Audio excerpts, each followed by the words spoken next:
गुरुवार की पूजा विधि इस प्रकार है। गुरुवार की पूजा विधि विधान के अनुसार की जानी चाहिए। व्रत वाले दिन सुबह उठकर बृहस्पति देव का पूजन करना चाहिए।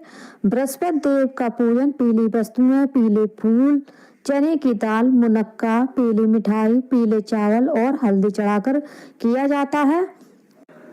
इस व्रत में केले के पेड़ की पूजा की जाती है। कथा और पूजन के समय मन, कर्म और वचन से शुद्ध होकर मनोकामना पूर्ति के लिए बृहस्पति देव से प्रार्थना करनी चाहिए। कथा इस प्रकार है। प्राचीन काल की बात है, किसी राज्य में बड़ा प्रतापी और दानी राजा राज करता था। वह प्रत्येक गुरुवार को व्रत रखता एवं भूखे और गरीबों को दान देकर पुण्य प्राप्त करता था, परंतु यह बात उसकी रानी को अच्छी नहीं लगती थी। वह ना तो व्रत करती थी और ना ही किसी को एक भी पैसा दान में देती थी और राजा को भी ऐसा करने से मना करती थी। एक समय की बात है, राजा शिकार करने के लिए वन में चले गए थे। घर पर रानी और दासी थी। उसी समय गुरु बृहस्पति देव साधु का रूप धारण कर राजा के दरवाजे पर भिक्षा मांगने आए। साधु ने जब रानी से भिक्षा मांगी तो वह कहने लगी, हे साधु महाराज, मैं इस दान और पुण्य से तंग आ गई हूँ। आप कोई ऐसा उपाय बताएं जिससे कि सारा धन नष्ट हो जाए और मैं आराम से रह सकूं। बृहस्पति देव ने कहा, हे देवी, तुम बड़ी विचित्र हो। संतान और धन से कोई दुखी होता है। अगर अधिक धन है तो इसे शुभ कार्यों में लगाओ, कुंवारी कन्याओं का विवाह कराओ, विद्यालय और बाग बगीचे का निर्माण कराओ, जिससे तुम्हारे दोनों लोग सुधरें। परंतु साधु की इन बातों से रानी को खुशी नहीं हुई। उसने कहा कि मुझे ऐसे धन की आवश्यकता नहीं है जिसे मैं दान दूं और जिसे संभालने में मेरा सारा समय नष्ट हो जाए। तब साधु ने कहा, यदि तुम्हारी ऐसी इच्छा है तो मैं जैसा बताता हूँ तुम्हें वैसा ही करना है। गुरुवार के दिन घर को गोबर से लीपना, अपने केशों को पीली मिट्टी से धोना, केशों को धोते समय स्नान करना, राजा से हजामत बनाने को कहना, भोजन में मांस मदिरा खाना, कपड़ा धोबी के यहाँ धुलवाना।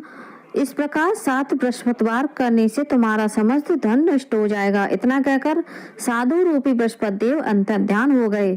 साधु के अनुसार कही बातों को पूरा करते हुए रानी को केवल 3 बृहस्पतिवार ही बीते थे कि उनकी समस्त धन संपत्ति नष्ट हो गई।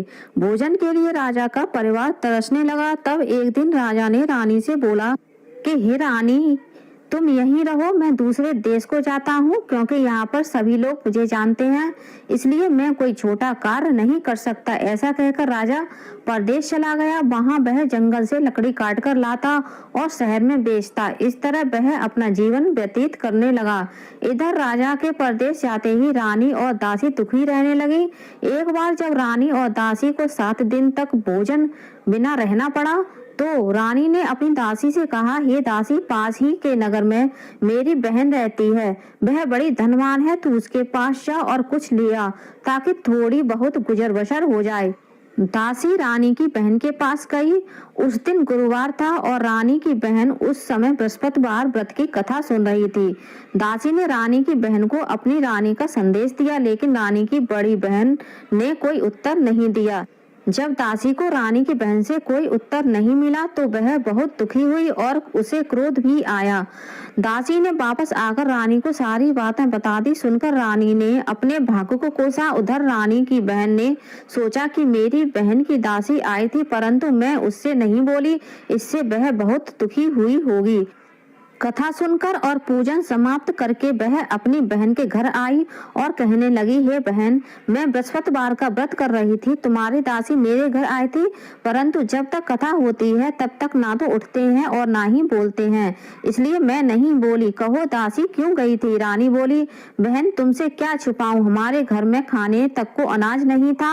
ऐसा कहते कहते रानी की आंखें भर आईं। उसने दासी समेत पिछले 7 दिनों से भूखे रहने तक की बात अपनी बहन को विस्तार पूर्वक सुना दी। रानी की बहन बोली, देखो बहन, भगवान बृहस्पति देव सबकी मनोकामना को पूर्ण करते हैं।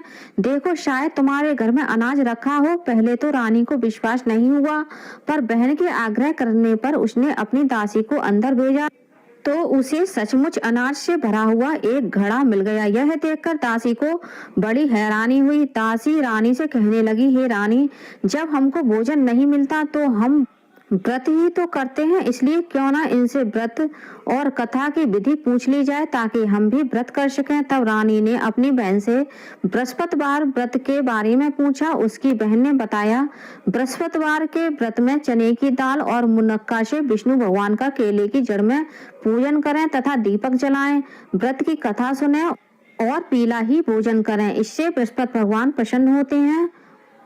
व्रत और पूजन विधि बताकर रानी की बहन अपने घर लौट गई। 7 दिन के बाद जब गुरुवार आया तो रानी और दासी ने व्रत रखा।